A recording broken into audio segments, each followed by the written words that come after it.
Hello guys, this is सुनकर प्रजापति। आइए students, आज हम लोग एक और चैप्टर स्टार्ट कर रहे हैं क्लास 12 का, यानी कि हम लोग दो चैप्टर्स को पैरेलली लेकर के चलेंगे। एक चैप्टर तो आप जान ही रहे हैं, कंटिन्यूटी हम जो है अभी कवर कर रहे हैं, ठीक है। उसको हम लोग 9.1 तक कवर कर लिया। कुछ थ्योरम्स को भी आज हमने किया है, उसको भी अपलोड करेंगे। और एक चैप्टर आज हम स्टार्ट कर रहे हैं वेक्टर अलजेब्रा, ठीक है। ये जो चैप्टर है वेक्टर, ठीक है, इसका कंसेप्ट यानी कि वेक्टर को रिप्रेजेंट कैसे किया जाता है, वेक्टर को डिनोट कैसे किया जाता है, वेक्टर है क्या, व्हाट इज़ अ वेक्टर, ठीक है। इन सब चीज़ों से आप बहुत अच्छी तरीक़ा से परिचित हैं, यानी कि आपको इसके बारे में नॉलेज है। कैसे? क्योंकि आपने इसको क्लास 11 फिजिक्स में पढ़ा है, ठीक है। फिजिक्स का एक चैप्टर था वेक्टर का, उसमें आपने इसको पढ़ा है, तो उसमें आपको पता है कि यूनिट वेक्टर क्या होता है, ठीक है। उसके बाद पोजीशन वेक्टर क्या होता है, वेक्टर का मैग्नीट्यूड कैसे निकलता है, ठीक है। और ये बहुत सारे दो वेक्टर्स के बीच में एंगल, सब बहुत सारी चीज़ें पता है। यूनिट वेक्टर, ठीक है, null vector, coplanar vector, collinear vector, ठीक है, नेगेटिव वेक्टर, ये सब चीज़ें आपको पता हैं। तो उन सब चीज़ों के बारे में अभी डिस्कस नहीं कर रहे, ठीक है, क्योंकि उनके बारे में डिस्कस करना मतलब टाइम बर्बाद करना, अपना भी और मेरा भी। तो दो चीज़ें हैं। अब हम लोग स्टार्ट करेंगे कहाँ से? तो एडिशन ऑफ वेक्टर से स्टार्ट करेंगे गाइस, ठीक है। कहाँ से स्टार्ट करने वाले हैं? हम स्टार्ट करने वाले एडिशन ऑफ वेक्टर से। चलिए आइए बात करते हैं हम लोग, ठीक है, एडिशन, ठीक है, ऑफ वेक्टर से स्टार्ट करते हैं गाइस, ठीक है। जैसे सपोज मान के चलिए हमारे पास कोई इस प्रकार से एक वेक्टर है ओ ए, ठीक है, जिसको ए वेक्टर से लिखा जाता है, और एक वेक्टर है ए बी जिसको बी वेक्टर से लिखा जाता है, ठीक है। कहाँ पर है? तो एक ये हो गया, ठीक है, इसका नाम क्या दे दिया हमने? ए वेक्टर, ठीक है। और एक वेक्टर ये है, ठीक है, जिसका नाम हमने क्या दे दिया है? बी वेक्टर, ठीक। आप क्या करें? इसको अरेंज करें। जब आप इसको अरेंज करेंगे तो आपको क्या मिल जाएगा? देखिए यहाँ से यहाँ तक, ठीक है। जब आप इसको अरेंज करेंगे तो ये आ गया आपके पास ओ, और ये आ गया आपके पास ए, ठीक है। और इसका वैल्यू क्या है? A vector. आप यहाँ पर इसको अरेंज कर दीजिए बी वेक्टर को, ठीक है। आपने यहाँ अरेंज किया बी वेक्टर, ठीक है, इस प्रकार से। इस पॉइंट का नाम क्या दे दिया? बी। आप क्या करो? यहाँ से इसको जोड़ दो ऐसे करके। जब आप जोड़ोगे तो यहाँ पर एक नया वेक्टर आएगा, इसका नाम होगा आर, और ये किसके बराबर होगा गाइस? ये बराबर हो जाएगा ओ बी वेक्टर के। और ओ बी किसके बराबर हो जाएगा? तो ओ बी बराबर हो जाएगा आपका O A vector plus A B vector के सम के इक्वल, ठीक है। यानी कि ओ बी वेक्टर का जो वैल्यू है वो आ चुका है O A vector plus A B vector के इक्वल, और इसकी वैल्यू है A vector plus B vector. आप इस प्रकार से को कैलकुलेट कर सकते हो। एक बात आप ध्यान में रखें कि जब भी आप वेक्टर्स को अरेंज करें तो उनका ऑर्डर सेम होना चाहिए। पहले वेक्टर का देखिए, ये इसको बोला जाता है टेल, इसको बोला जाता है हेड। तो पहले वेक्टर का हेड दूसरे वेक्टर के टेल से अरेंज होना चाहिए। इस प्रकार से आप कितने भी वेक्टर को अरेंज कीजिए, सबको आप ऐड कर सकते हो, ठीक है। चलिए आइए बात करते हैं आगे के पॉइंट पर। ये तो वो आपको कोई वेक्टर दिया हो तो कैसे उसको ऐड किया जाए, ठीक है। अब हम बात करते हैं जैसे ट्रायंगल लॉ ऑफ, ठीक है, triangle law of addition of forces के बारे में बात कर सकते हैं हम लोग। जैसे देखिए हमारे पास एक नया टॉपिक है, क्या है? तो ट्रायंगल, ठीक है, ट्रायंगल लॉ ऑफ, है ना, एडिशन ऑफ फोर्सेस, ठीक है, triangle law of addition of forces. जैसे आपके पास कोई ट्रायंगल है, सपोज ओ ए, ठीक है, बी, आपके पास कोई ट्रायंगल है, और आपके पास वैल्यू क्या क्या है? ओ ए की वैल्यू है ए वेक्टर, ठीक है, और ए बी की जो वैल्यू है वो है बी वेक्टर, ठीक है। देन हमारे पास जो ए बी आएगा, है ना, ये क्या कहलाएगा? Is the resultant. ये कहलाएगा आपका रिजल्टेंट। किसका रिजल्टेंट? तो resultant of O A vector, ठीक है, एंड ए बी वेक्टर।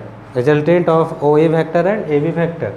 आप ड्रॉ कर लीजिए ट्रायंगल, ट्रायंगल को ड्रॉ कीजिए, ओ और ए, ठीक है। यहाँ से यहाँ तक आ गया आपके पास बी, ये आ गया बी वेक्टर, ठीक है, और ये आ गया ए वेक्टर। इसको आपने जोड़ा, ठीक है गाइस, इसको आपने क्या कर दिया, ऐड कर दिया यहाँ से यहाँ तक।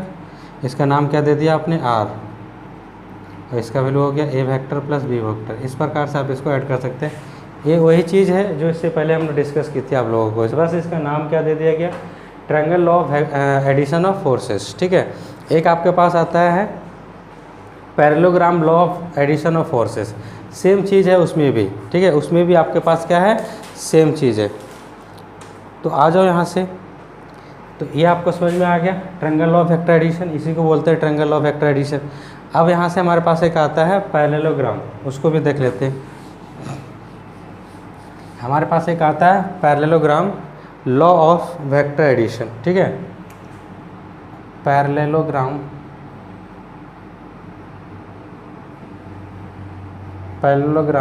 ठीक है, law of vector addition, law of addition of force भी बोल सकते हो, लॉ ऑफ, ठीक है, एडिशन ऑफ फोर्सेस भी बोल सकते हो, क्योंकि फोर्स भी वेक्टर है।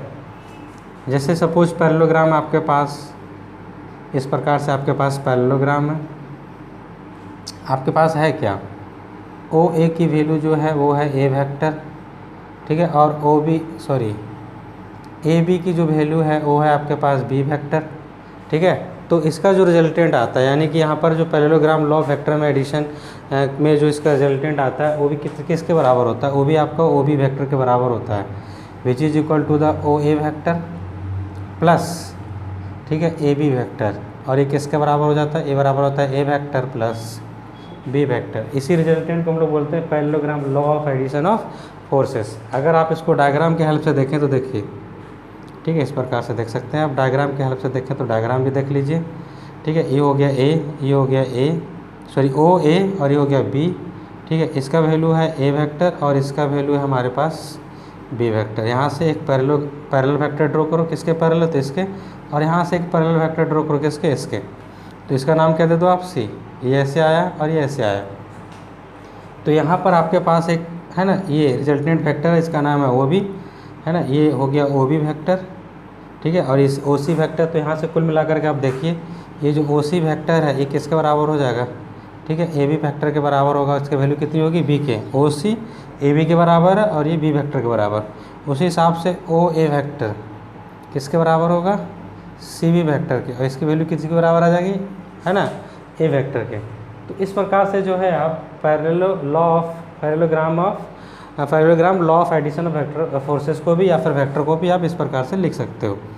ठीक है, तो जब हम इसका रिजल्टेंट निकालेंगे ओ बी का, क्योंकि ये ट्रायंगल फॉर्म करेगा, तो ओ बी का जो वैल्यू आ जाएगा वो आपके पास आ जाएगा guys A vector plus B vector. तो this is known as parallelogram law of addition of vector. ठीक है, तो आइए आगे के टॉपिक्स, यानी कि जो commutative law of vector addition है उसको भी समझते हैं, फिर associative law of vector addition उसको भी समझते हैं। ठीक है, चलो आओ सबसे पहले समझते हैं commutative law of vector addition.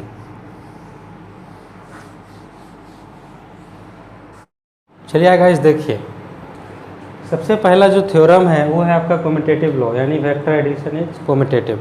कहने का मतलब है कि A vector plus B vector is equal to B vector plus A vector होगा। ठीक है, चलिए आइए इसको प्रूव करते हैं। तो कैसे प्रूव करेंगे, लिखेंगे ऐसे करके, लेट ए, है ना, बी द, ये टू वेक्टर्स हैं।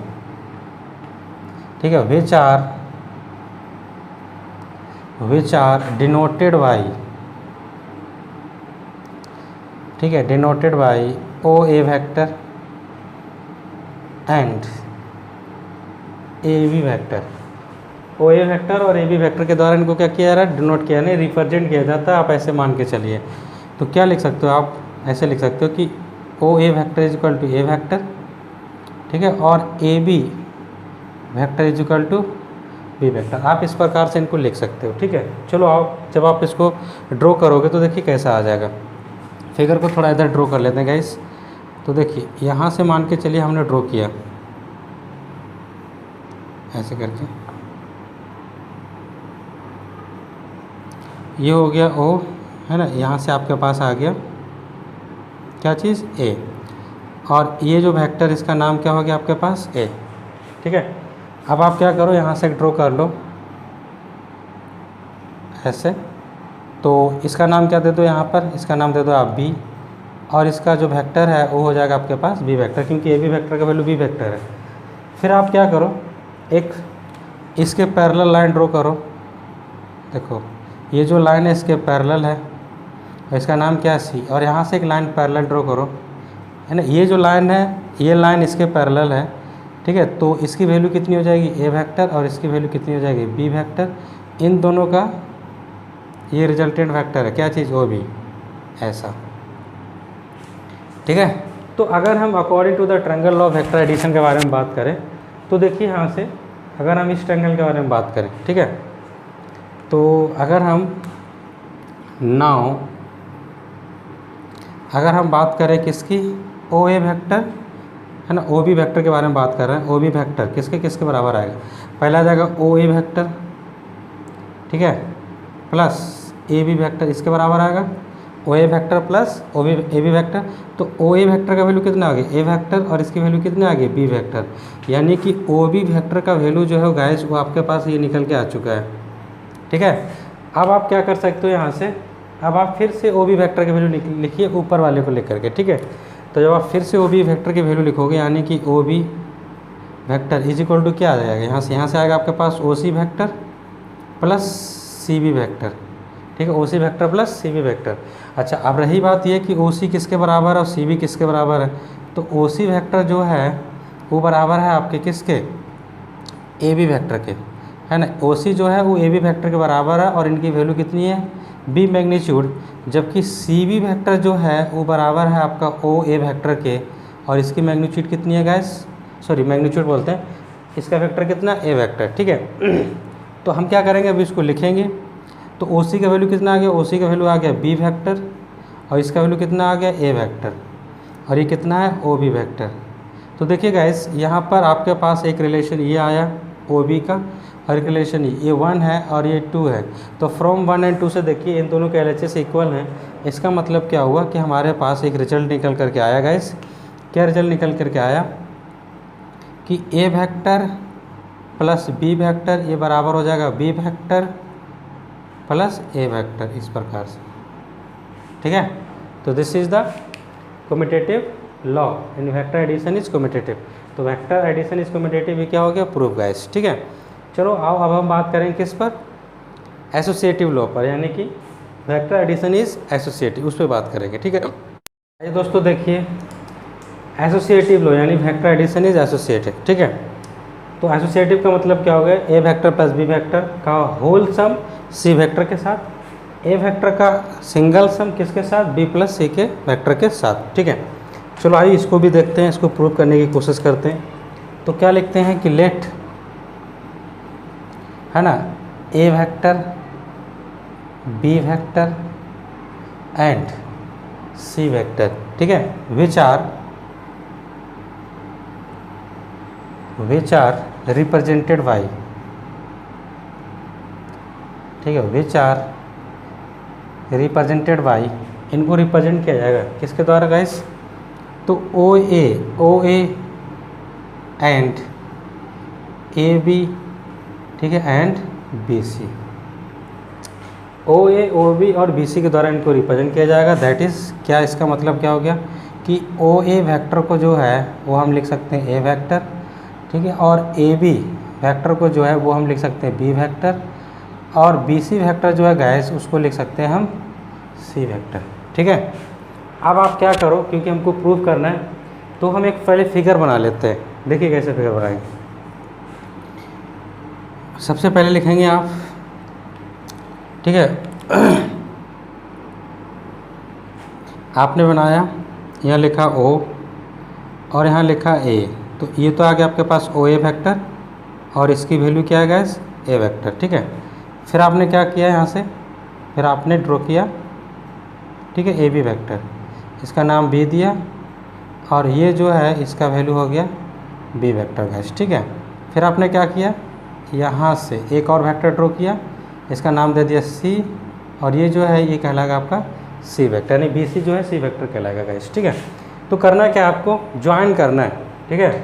क्या लिखोगे, ज्वाइन किसको किसको ज्वाइन कराओगे? सबसे पहली बात ओ को बी से ज्वाइन कराओगे, है ना, ए को सी से ज्वाइन कराओगे, फिर ओ को सी से ज्वाइन कराओगे, ठीक है। ज्वाइन ओ बी, ठीक है, ओ बी वैक्टर को ज्वाइन करना है, ए सी वैक्टर को ज्वाइन करना है, एंड ओ सी वैक्टर को ज्वाइन करना है। यानी कि यहाँ से इसको ज्वाइन, फिर यहाँ से इसको ज्वाइन और यहाँ से इसको, इन सब चीज़ों को क्या करना है? आपको ज्वाइन कराना है। चलो आओ देखो, तो हम क्या लिख सकते हैं? यहाँ से इसको हम ज्वाइन करा रहे हैं, देखो ये यहाँ से ज्वाइन किया ऐसे करके, ठीक है, ये यहाँ से ज्वाइन करेगा ऐसे करके, और यहाँ से इसको ज्वाइन कराओ, ठीक है, ऐसे करके। देखिए ये सब जो है ज्वाइन कर चुके हैं, ठीक है गाइस। ओ वी वैक्टर, ए सी वैक्टर और ओ सी वैक्टर, ये सब ज्वाइन कर चुका है। अब आप ध्यान से देखिए, यहाँ पर हमारे पास सबसे पहला क्या है? सबसे पहला है A vector plus B vector plus C. तो आ जाओ पहले लिख लेते हैं हम लोग क्या चीज़। सबसे पहले लिखेंगे हम लोग ये, है ना, ये इस टर्म को लिखेंगे। तो हमारे पास है A vector plus B vector, है ना, यहाँ पर क्या आ जाएगा? C vector. अच्छा अब देखो ए वैक्टर को क्या लिखा है? ओ ए, और बी वैक्टर क्या लिखा है? O B. तो देखो जब इसके इक्वल लिखेंगे तो हमारे पास क्या आंसर आएगा? हमारे पास आएगा O A vector plus A B vector, ठीक है, बाहर में क्या है? सी। तो सी के लिए क्या लिखा हुआ है? B C. तो यहाँ लिख लो आप बी सी वैक्टर गाइस, ठीक है। अब आ जाओ ध्यान से देखो, ओ ए वैक्टर और ओ बी वैक्टर का रिजल्टेंट क्या आएगा? O B vector. तो आप क्या कर सकते हो? यहाँ लिख सकते हो ओ बी वैक्टर, और यहाँ से क्या आ गया गाइस? B C vector. अब देखिए ये जो ओ बी वैक्टर और बी सी वैक्टर, इसका रिजल्टेंट क्या आएगा? O C vector. तो यहाँ से इसका आंसर क्या आ गया? O C vector. यानी कि A vector plus B vector plus C vector का रिजल्टेंट जो है वो ओ सी वैक्टर आ चुका है गाइस, ठीक है। तो आप लिख लीजिए यहाँ से ए वैक्टर प्लस बी वैक्टर का होल सम किसके साथ? सी वैक्टर, और इसका जो रिजल्टेंट है गाइस वो ओ सी वैक्टर के बराबर आ चुका है, ठीक। अब हमारे पास जो आर एच एस में है उसको भी लिख लेते हैं। तो आर एच एस में क्या हमारे पास? पहले तो है ए वैक्टर प्लस, फिर है B vector plus C vector. तो ए वैक्टर को क्या लिखा है हमने? ए वैक्टर को लिखा है O A vector plus B vector को क्या लिखा है गाइस? ए बी वैक्टर। यहाँ से आ जाएगा ए बी वैक्टर और यहाँ से आएगा बी सी वैक्टर। तो देखिए गाइस ये जो ए बी वैक्टर है, ए बी वैक्टर और बी सी वैक्टर, तो किस ट्रायंगल में आ रहा है? इसका रिजल्टेंट क्या हो जाएगा? इसका रिजल्टेंट हो जाएगा ए सी। तो यहाँ से आपको मिल जाएगा ए सी वैक्टर। आप ध्यान से फिर से देखिए, ओ A vector plus A C vector किसके बराबर? ओ सी वैक्टर। तो यहाँ से आपको क्या मिला गाइस? यहाँ से मिला आपके पास ओ सी वैक्टर। तो यहाँ से क्या कंक्लूजन निकलेगा कि ए वैक्टर, ठीक है, यहाँ से कंक्लूजन निकला गाइस कि A vector plus B vector plus C vector ये जो है ओ सी वैक्टर के बराबर आ चुका है गाइस। तो इसको अगर आप बोल रहे हैं 1, ठीक है, और इसको अगर आप बोल रहे हैं 2, तो देखिए 1 और 2 से देखिए दोनों का आर एच एस क्या आ गया? इक्वल। तो दोनों का एल एच एस भी क्या हो जाएगा? इक्वल। तो हेंस हम क्या लिख सकते हैं? हम लिख सकते हैं कि A vector plus B vector का होल सम सी वैक्टर की किसके बराबर आ जाएगा? A vector plus B vector plus C vector guys, ठीक है गाइस। तो ये रिजल्ट जो है प्रूफ हो चुका है अभी। आई होप आपको समझ में आया होगा, ठीक है। चलिए नेक्स्ट टॉपिक की तरफ बात करते हैं। चलिए आइए गाइस देखिए, थ्योरम नंबर 3 क्या है? Existence of additive identity. Additive identity का एग्जिस्टेंस। तो बोल रहा है for any vector A prove that, किसी भी वेक्टर ए के लिए आप प्रूव कीजिए कि A vector plus zero vector is equal to zero vector plus A vector is equal to A vector, ठीक है। ये आपको प्रूव करना है। तो देखिए गाइस कैसे प्रूव करेंगे? तो आप लिखिए लेट प्रूफ। बहुत सिंपल तरीका से आप कर सकते हैं। क्या लिखें आप? लेट ओ ए, इसको क्या मान के चले आप? A vector and A vector, इसको ये क्या हो गया आपके पास? Zero vector. जीरो वेक्टर का मतलब होता है जिसका पोजीशन वेक्टर क्या हो? जीरो, ठीक है। यानी कि ए से ए गया, जहाँ पर था वहीं रह गया, तो पोजीशन वेक्टर क्या आ जाएगा? जीरो। तो अब आप क्या करें? ये दिया हुआ आपके पास A vector plus zero vector is equal to क्या आएगा आपके पास, है ना? O A vector plus A vector. इसका रिजल्ट क्या आएगा गाइस? इसका रिजल्ट आएगा ओ ए वेक्टर, और ओ ए क्या है? A vector. यानी कि ए वेक्टर प्लस, है ना, जीरो वेक्टर का वैल्यू क्या आ गया? ए वेक्टर आ गया, ठीक है गाइस। अब इसी चीज़ को अब उसके एल एच एस में, यानी कि जो आर एच एस में लिखा हुआ जीरो वेक्टर, ठीक है, प्लस ए वेक्टर। तो जीरो वेक्टर का मतलब क्या हो गया गाइस, जीरो वेक्टर का मतलब हो गया ए वेक्टर, ठीक है, और ओ ए वेक्टर। इसका जब सम करोगे गाइस तो इसका सम भी क्या आएगा, है ना, ओ ए वेक्टर आएगा, और ये भी किसके बराबर हो जाएगा, ये ए वेक्टर के बराबर आ जाएगा। तो देखिए गाइस दोनों का रिजल्ट सेम है। इसका मतलब क्या हो गया, इसका मतलब हो गया, सीधा सा मतलब निकल रहा है कि A vector plus zero vector ये बराबर हो जाएगा zero vector plus A vector, और इसका रिजल्ट किसके बराबर हो जाएगा, ए वेक्टर के। तो ये हुआ आपका, है ना, क्या चीज़ प्रूफ हुआ, तो एग्जिस्टेंस ऑफ एडिटिव आइडेंटिटी। तो यहाँ पर एडिटिव आइडेंटिटी की भूमिका कौन निभा रहा है, जीरो। तो zero vector is a additive identity, क्योंकि जीरो के ऐड करने से आंसर में कोई चेंजेस नहीं आ रहा है गाइस, ठीक है। आई होप आपको क्लियर हुआ होगा, ठीक है। चलो अब आगे के टॉपिक को बात करते हैं। चलिए आए guys, theorem number 4, existence of additive inverse, ठीक है। एडिटिव इन्वर्स का एग्जिस्ट करना फॉर एनी वेक्टर ए, किसी वेक्टर ए के लिए आप प्रूव करके दिखाओ। A vector plus minus of A vector is equal to minus of vector A plus A vector is equal to zero, ठीक है।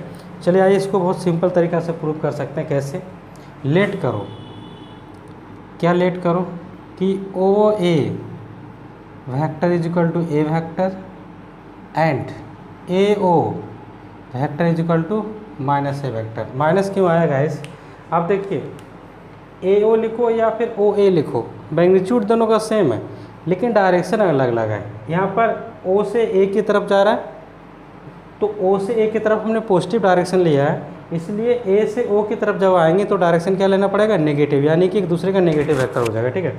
चलो तो देखो यहाँ से सबसे पहला जो स्टेटमेंट है वो क्या लिखा हुआ है गाइस, कि ए वेक्टर, सबसे पहले लिखा हुआ है A vector plus minus of A vector. तो ए वेक्टर मतलब क्या होगा, ए वेक्टर का मतलब हो गया ओ ए वेक्टर माइनस ऑफ, है ना, ए माइनस ऑफ ए वेक्टर का मतलब हो गया, ठीक है, ए ओ वेक्टर। अब इन दोनों का जो रिजल्टेंट आएगा गाइस वो आ जाएगा ओ ओ वेक्टर। क्या आ जाएगा गाइस, ओ ओ वेक्टर। तो ओ ओ वेक्टर का मतलब क्या हो गया, ओ ओ वेक्टर का मतलब हो गया जिसका मैग्नीट्यूड क्या हो, ज़ीरो हो। तो कुल मिलाकर के आपको A vector plus minus of A vector का वैल्यू है गाइस वो जीरो मिल चुका है। क्या मिल चुका है, ज़ीरो गाइस, ठीक है। आ जाओ सिमिलरली आप जो RHS में लिखा हुआ उसको देखो, क्या लिखा हुआ, RHS में लिखा हुआ है माइनस ऑफ ए वेक्टर, ठीक है, plus A vector. Minus of A vector का मतलब क्या होगा, ए ओ वेक्टर, ठीक है, प्लस क्या आ जाएगा, ओ A vector. A O vector और ओ ए वेक्टर ये भी क्या बन जाएगा आपका, जीरो जीरो वेक्टर, और इसका रिजल्टेंट क्या आ जाएगा, जीरो वेक्टर, यानी कि minus of A vector plus, ठीक है, प्लस ए वेक्टर। तो इन दोनों का रिजल्टेंट क्या आ गया आपके पास, जीरो ऑफ ए वेक्टर, ठीक है। तो देखिए ये और ये दोनों आपस में इक्वल आ चुका है। इसका मतलब क्या हो गया, इसका मतलब हो गया गाइस कि ए का vector plus minus of A vector is equal to minus of A vector plus A vector is equal to answer क्या आ गया, जीरो वेक्टर। तो आप यहाँ क्या बोल सकते हो, माइनस ऑफ ए वेक्टर को क्या बोल सकते हो, माइनस ऑफ ए वेक्टर आप लिख सकते हो, ठीक है। Minus of A vector is an additive inverse. ये क्या कहलाएगा गाइस, एडिटिव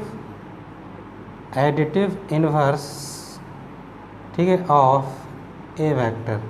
ये ए वेक्टर का क्या कहलाएगा, एडिटिव इन्वर्स। क्यों, क्योंकि माइनस ऑफ ए वेक्टर के कारण एडिटिव इन्वर्स है नहीं, यानी कि माइनस ऑफ ए वेक्टर के कारण ए वेक्टर में जब हमने इसको ऐड किया तो इसका आंसर क्या आ गया, जीरो आ गया। इसलिए माइनस ऑफ ए जो है इसका एडिटिव इन्वर्स कहलाएगा ए वेक्टर का, ठीक है गाइस। ठीक, इसको आप लिख लीजिए, नोट डाउन कर लीजिए। चलो और बात करते हैं अब हम लोग scalar multiplication of vector. Scalar का मतलब होता है कोई एक फिक्स नंबर जिसका सिर्फ मैग्नीट्यूड हो, उसको अगर वेक्टर से मल्टीप्लाई किया जाए तो कैसे मल्टीप्लाई कर सकते हैं, क्या चेंजेस आ सकते हैं, उस चीज़ को ध्यान में देते हैं। देखो जैसे द स्केलर मल्टीप्लिकेशन है ना of A vector by scalar के, स्केलर है के उसको ए वेक्टर से मल्टीप्लाई किया गया है, वो भी क्या आएगा, वेक्टर आएगा। सबसे पहली बात तो ये, एक स्केलर नंबर से जब आप वेक्टर को मल्टीप्लाई करोगे तो रिजल्टेंट जो होगा वो भी वेक्टर ही होगा। ऐसा नहीं है कि आपने स्केलर को वेक्टर से मल्टीप्लाई किया तो वेक्टर भी स्केलर बन गया, ऐसा नहीं। यानी कि एक स्केलर को जब आप वेक्टर से मल्टीप्लाई करोगे तो रिजल्टेंट भी आपके पास वेक्टर ही आने वाला है, ठीक है। वो भी वेक्टर होगा। क्या वेक्टर होगा? के ए वेक्टर, इस प्रकार। तो सच दैट दो चीज़ें हैं, जैसे आपने के को मल्टीप्लाई किया ए वेक्टर से और उसका मैग्नीट्यूड निकाला, तो ये किसके बराबर होगा? के का मैग्नीट्यूड मल्टीप्लाई ए वेक्टर के मैग्नीट्यूड के बराबर होगा। ठीक है, तो पहली बात तो ये आपको समझ में आनी चाहिए। दूसरी बात, इसने क्या लिखा है कि डायरेक्शन ऑफ के ए वेक्टर, यानी कि के ए वेक्टर का जो डायरेक्शन होगा is along the direction of A vector when K is positive. देखो लिखा है is the same as that of the A vector, यानी कि के ए वेक्टर का डायरेक्शन सेम होगा ए वेक्टर की तरफ। कब होगा? जब के क्या होगा, है ना। यहाँ ध्यान से देखिए, ये जो स्टेप है इसको देखिए, इसको क्या लिखा है? के ग्रेटर देन जीरो, यानी कि स्केलर नंबर अगर पॉजिटिव है तो के ए वेक्टर का जो डायरेक्शन होगा गाइस वो किधर हो जाएगा? आपका जो वेक्टर ए है उसके डायरेक्शन की तरफ। जैसे आप देखिए, हम यहाँ पर डायग्राम बना के समझाते हैं। आपने यहाँ पर ड्रॉ करके रखा है गाइस ए वेक्टर, आपने मल्टीप्लाई किया के ए वेक्टर, तो कुछ तो टाइम बड़ा होगा, तो इसका भी डायरेक्शन क्या आ जाएगा? सेम। ठीक है गाइस, इसका भी डायरेक्शन क्या आ गया? सेम। सेम उसी प्रकार से and opposite to that of the A vector when K less than zero, यानी कि नेगेटिव नंबर से जब मल्टीप्लाई करोगे, यानी नेगेटिव स्केलर नंबर से मल्टीप्लाई करोगे तो उसका डायरेक्शन चेंज हो जाएगा वेक्टर का। ठीक है, जैसे दूसरा डायग्राम समझिए। एक डायग्राम तो ये हो गया, ठीक है। दूसरा डायग्राम क्या है? जैसे मान के चलिए आपने ए वेक्टर को बनाया है इस तरह और आपने मल्टीप्लाई कर दिया माइनस के ए वेक्टर, तो इसका डायरेक्शन क्या हो जाएगा गाइस? चेंज। इस प्रकार से इसका डायरेक्शन क्या हो जाएगा? चेंज। ठीक है, यानी ए के अपोजिट हो जाता है जस्ट। आई होप आपको समझ में आ गया होगा कि पॉजिटिव नंबर से मल्टीप्लाई करेंगे तब वेक्टर का डायरेक्शन सेम होगा, मैग्नीट्यूड अलग हो जाएगा। नेगेटिव से मल्टीप्लाई करेंगे तो वेक्टर का डायरेक्शन तो चेंज होगा ही होगा और मैग्नीट्यूड भी अलग हो जाएगा। ठीक है गाइस, तो आई होप आपको समझ में आया होगा स्केलर मल्टीप्लिकेशन ऑफ वेक्टर ए। एक चीज़ आपको और समझाना चाहते हैं, जैसे मान के चलिए हमने लिखा ऐसे करके कि 5a वेक्टर, इसका मतलब क्या है? इसका मतलब है कि ये लिखा हुआ है ए वेक्टर का 5 टाइम्स। इसको कैसे पढ़ेंगे? This is the 5 times of A vector. ठीक है, ये क्या कहलाएगा? 5 टाइम्स ऑफ ए वेक्टर। ठीक है, ये कहलाएगा आपका 5 टाइम्स ऑफ, है ना, ए वेक्टर। ये ए वेक्टर का 5 टाइम्स कहलाएगा। इसको ऐसे रीड किया था, अगर अपॉन में होगा तब भी, डिवाइड में होगा तब भी, जैसा कंडीशन होगा उस हिसाब से इसको हम रीड कर सकते हैं गाइस। ठीक है, चलो अब हम बढ़ते हैं आगे की तरफ, पोजीशन वेक्टर्स की तरफ बढ़ते हैं, कैसे उसको रिप्रेजेंट किया था, उन सब पॉइंट्स पे आगे हम बात करते हैं। चलिए आइए गाइस स्टार्ट करते हैं कंपोनेंट्स ऑफ वेक्टर्स। ठीक है, इससे पहले हमने बहुत सारी चीज़ें पढ़ ली वेक्टर्स के बारे में। चलो कंपोनेंट समझते हैं। जैसे मान के चलो कोई पॉइंट लेट कर लो, लेट ओ, है ना, बी द, ये क्या कहलाएगा गाइस? ये कहलाएगा ओरिजिन। एंड एक पॉइंट है P जिसके कोऑर्डिनेट है x, y, z। ठीक है, कहाँ पर है? तो इन द स्पेस। ठीक है गाइस, स्पेस में कोऑर्डिनेट बना लीजिए आप। कैसे बनेगा? इसको आप इस तरह बना सकते हैं, देखिए इस प्रकार से आप लिख सकते हैं। ये हो गया x एक्सिस, ये हो गया y, इसको लिख लो z। ठीक है, यहाँ पर हमारे पास और भी कुछ चीज़ें आती है, जैसे, है ना, i कैफ, j कैफ, ठीक है, k कैफ। ये क्या कहलाते हैं? है ना, इनको बोलते हैं यूनिट वेक्टर्स। ठीक है, ये क्या कहलाएंगे? यूनिट वेक्टर्स ऑफ किसका किसका? तो एक आ गया आपका x एक्सिस, दूसरा आता है y एक्सिस और तीसरा किसका आता है? z axis respectively. ठीक है, रिस्पेक्टिवली, यानी कि i यूनिट वेक्टर जो है वो किसका? x एक्सिस का है। तो आप यहाँ लिख सकते हैं इस प्रकार से i कैप, और ये किसका है ना, y का क्या है? j कैप, और इसका क्या है दोस्तों? k cap. इस प्रकार से आप यहाँ डिनोट कर सकते हैं। ठीक है, तो पॉइंट P जो है वो स्पेस में है, तो कोई एक पॉइंट P आप लिख लीजिए यहाँ। सपोज कोई पॉइंट P है जिसके कोऑर्डिनेट है x, y, z। इसको आप, है ना, इस जो से ओरिजिन है इसको आपने नाम क्या दिया? O। आप इसको नाम दीजिए O और इसको यहाँ से मिला दीजिए। ठीक है, और इसको जब आपने मिलाया तो यहाँ से एक नया वेक्टर निकला r वेक्टर। इस r वेक्टर का नाम क्या हो जाएगा गाइस? Position vector.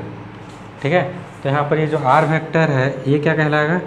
ये कहलाएगा पोजीशन। ठीक है, ये कहलाएगा पोजीशन वेक्टर। किसका position vector? Of point P. Point P का पोजीशन वेक्टर कहलाएगा गाइस, ठीक है।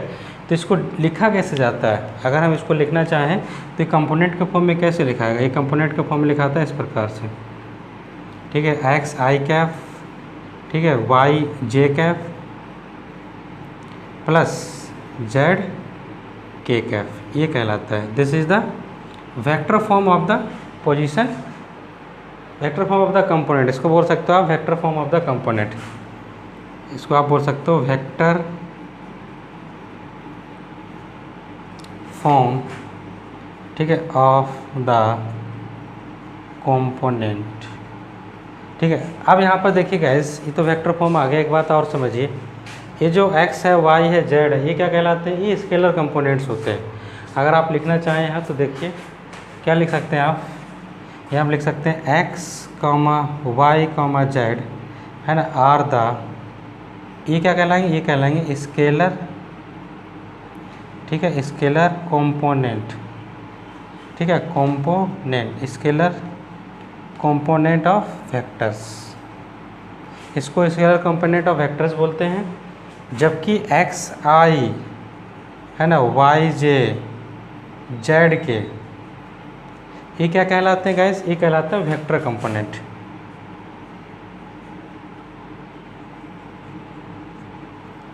ठीक है, इसको बोलते हैं हम लोग वेक्टर कंपोनेंट, ठीक है। तो देखिए यहाँ से गाइस, ये जो आपके पास आर यानी कि जो पोजीशन वेक्टर आया है, इस पोजीशन वेक्टर का अगर हम वैल्यू निकालना चाहें तो हम कैसे निकालते हैं? यानी इसका जब मैग्नीट्यूड निकालना चाहें तो हम क्या लिखते हैं? आर वेक्टर का मैग्नीट्यूड किसके बराबर होता है? तो एक्स आई कैफ, ठीक है, प्लस वाई जे कैफ, ठीक है, जेड के कैफ, इसके बराबर होता है। और इसको अगर हम सिंप्लीफाई करना चाहें तो रूट में क्या आ जाएगा हमारे पास? रूट में आ जाता है x square plus y square plus z square. ये चीज़ें आप पढ़े भी हैं क्लास 11th की फिजिक्स में कि कैसे किसी वेक्टर का पोजीशन वेक्टर निकाला जाता है, ठीक है। तो आई होप आपको ये समझ में आया होगा कंपोनेंट्स ऑफ वेक्टर, ठीक है गाइस। चलिए अब हम बढ़ते हैं आगे की तरफ।